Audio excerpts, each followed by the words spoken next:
Hello world and welcome back to another Mekanism tutorial where today we're going to be discovering how you quintuple your ores.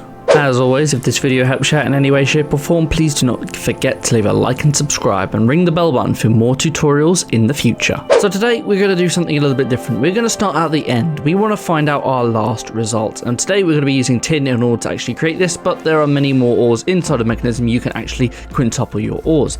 So the first thing we want to do is get ourselves our ingots, which all we know is we can put tin inside a smelter and this will give us our tin ingot. Very, very simple. But how do we get the tin? Now we've shown how to actually get to 4 times your ores or quadrupling your ores, but this is obviously quintupling, so there's going to be a couple of extra steps down towards the end there, which is also technically the beginning. So here we go, we know tin gets us tin ingots. Tin dust, we're first going to need some dirty tin. Dirty tin is going to be inside the enrichment chamber, of course. This is where we're going to put this in here and make ourselves some tin. From dirty tin, we're going to need ourselves some tin clumps, then we're going to need some tin shards, we're going to need some tin crystals, we're going to need some clean tin, and we're going to need some dirty tin.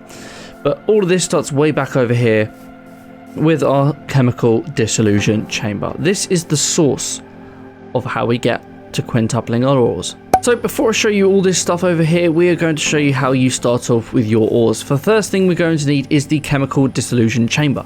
This is created using a steel casing, 4 refined obsidian ingots, 2 ultimate control circuits and 2 basic chemical tanks, and you're going to get one of these. This is a little bit more of an advanced item as you need some of these ultimate control circuits, but you may have used this before. So this is where we're now going to first take our tin ingot. Inside the chemical dissolution chamber, you're first going to need sulfuric acid and you're going to need a tin ingot.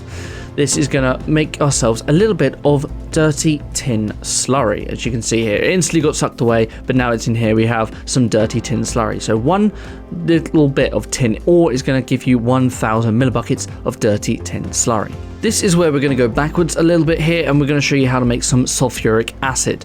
So sulfuric acid is going to start way back here. The first thing we're going to need is a pressurized reaction chamber. We have shown this off before, but just to show you guys how it all works, we're first going to need an enrichment chamber, which I'll show you later on. You've probably used it before already, but this is going to require also 2 basic control circuits, 2 basic chemical tanks, 2 steel ingots, an infused alloy, and a dynamic tank. This will give us our pressurized reaction chamber. Now, inside the pressurized reaction chamber, we're going to need 2 things. We're going to need water, 3 things, sorry. We're going to need oxygen, and we're also going to need some coal. It doesn't have to be blocks of coal, but we're going to use blocks of coal. Now, in order to get oxygen, we're going to need to get an electrolytic separator. We're going to have to feed that with coal and separate into hydrogen and oxygen. Now we are just dumping the excess of hydrogen and pumping the oxygen straight into this chamber. So if we take ourselves some coal, place this in here, this is going to give us a little bit of, I believe, hydrogen on the side, but as well as that, it's going to give us our sulfur. And just like that, from 1 block, we now get 9 sulfur dust. Awesome stuff. Now to actually get the sulfuric acid, we're going to need a little setup like this. It's going to require a few different machines, so let's go over how we actually create those first. Starting with the chemical oxidizer. The chemical oxidizer is going to require a dynamic tank, a basic chemical tank, a personal chest, 4 infused alloys, and 2 basic control circuits. So let's get ourselves one of those. Next, we're going to need the electrolytic separator, which we used over here. It's going to require an electrolytic core, 4 iron ingots, 2 redstone dust, and 2 infused alloys. We'll get one of those. Then we're going to need a rotary condensator. It's a very hard word to say. It's going to require 1 energy tablet, 1 basic chemical tank, 1 basic fluid tank, 2 basic control circuits, and 4 regular Minecraft glass. Let's get 1 more of those. And the last thing we're going to need, which is a little bit more of an advanced item in my opinion, is the chemical infuser. It's going to require a steel casing, 2 basic chemical tanks, 4 infused alloys, and 2 basic control circuits, and you will only get 1 of them. Now we're actually going to need 2 of these inside of this setup. So in order to get sulfuric acid, you're going to need 2 things. You're going to need water vapor and you're going to need sulfur trioxide. So we're going to start with the water vapor first, as that's pretty easy to get. This is where we're going to use the rotary condensator first. All you have to do is plumb in a little bit of water, and you're going to have to flick this little toggle up here, as by default it's going to be turning water vapor into water, but we want to turn water into water vapor, as you can see here. So you just got to click this little button. That will then go into here and go on the left side. So let's go and find out how we make sulfur trioxide. This is where we're going to need need another chemical infuser. On the left-hand side here, sorry, on the right-hand side here, we're going to need oxygen, which is where we're going to need another electrolytic separator, which we showed off at the beginning. For that, you just plump in water. Then you're going to need your chemical oxidizer, and this is where you put in your sulfur. Your sulfur goes in here, and it turns into sulfur... and it's already gone, hasn't it? It helps into sulfur dioxide. That's the one. It turns into sulfur dioxide. We add in another oxygen, turns into sulfur trioxide. Add in some water vapor, turns into sulfuric acid. Don't know how that works in real life, but that's how it works in Minecraft. So now we know how to get the sulfuric acid. We know how to get our dirty tin slurry. So now it's time to actually clean it. In order to clean it, we're going to need the chemical washer. Makes sense. Want to make something dirty? Want to make something clean? Sorry, you want to wash it. For that, you're going to need the basic fluid tank, you're going to need a basic chemical tank, 4 refined obsidian ingots, 2 ultimate control circuits, and a steel casing. And this will get 1 chemical washer. You can see that we've already used many machines. Now, the chemical washer is very simple to use. Let's actually power this thing up first. And inside of here, we're going to take ourselves, we're just using a creative tank here, we're going to take our dirty tin, and we're going to take some water, and this is going to turn it into clean tin slurry. Very simple stuff, and we're pumping it just into a chemical tank here. It's a very simple step, and everything from here is pretty much just using 1 machine.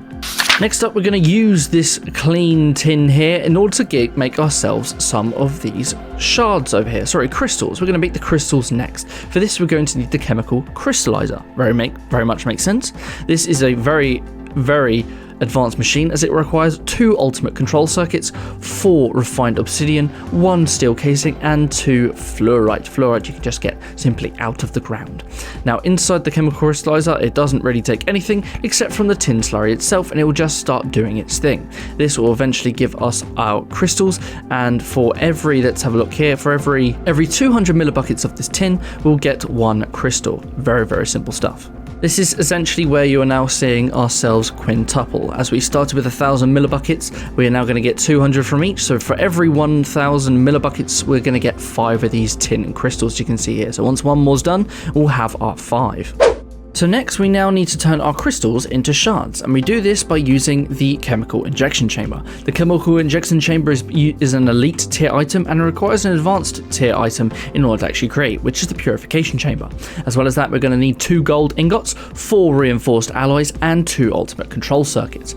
Now, what you've got to do here is just simply place your tin crystals in here, and now you're going to need some sort of fuel. So for this, we are going to use ourselves some salt you can find in the world, and you're actually going to need quite a lot of it. As you can see, we're using a stack here, and this isn't even going to be enough to actually change 1 item. As well as that, you're going to need, or something else you could use, what the salt is basically turning itself into is hydrogen chloride. Now, hydrogen chloride we've seen before when we were quadrupling our ores, so I recommend you see the video in the top right hand corner here in order to check that video out on how to make hydrogen chloride. So now we have our 5 shards, and we need to turn them into clumps. In order to turn them into clumps, we are going to need the purification chamber, which is what we use to make the chemical injection chamber. The purification chamber is using an enrichment chamber, and that requires also 2 osmium ingots, 4 infused alloys, and 2 advanced control circuits. This will give us our purification chamber. Now, inside of here, we're going to need again our 5 tin shards, but we're also going to need another fuel. This fuel this time is oxygen, which we've shown how to make with the electrolytic separator in the past. So for now, we're just going to use the chemical tank, the creative chemical tank. Now that we have our 5 tin clumps, it's time to turn it into our dirty tin dust. For that, we're going to now need the crusher. We have to crush these clumps into the different dust. So to make a crusher, you've probably already got one. It's going to require 1 steel casing, 2 basic control circuits, 2 buckets of lava, and you do get the buckets back once crafted, and you also need 4 redstone dust. So if we go in here, we see that we create this here, and we've given ourselves our buckets in return. So now all you need to do for this is simply power the machine, which we don't have power apparently. So let's place power on the back here, and we'll put our crusher in there. Look at that, it's quite loud, this machine, but eventually it's going to crush into our dirty tin dusts. And that is a wonderful thing. Now what we need to do is essentially clean this dirty tin dust into regular tin dust, and this is going to require the enrichment chamber. The enrichment chamber has required a steel casing, 2 iron ingots, 2 basic control circuits, and 4 redstone dusts. And inside of here you'll obviously get your enrichment chamber. This again also needs power. You can see that I've tested it before,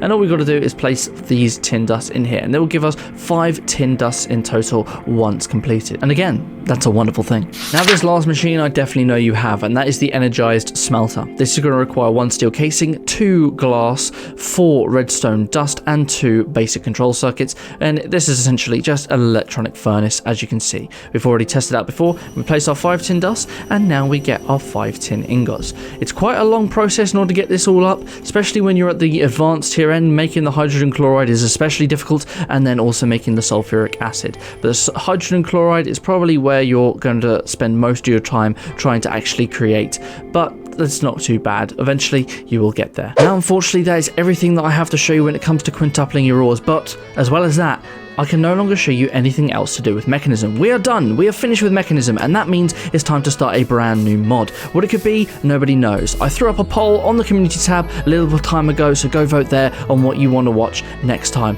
and we'll start cracking on with that next week. But if this video helped you out in any way, shape or form, please don't forget to like and subscribe. It really helps me out, and ring the bell button for more tutorials in the future. But until next time guys, take care.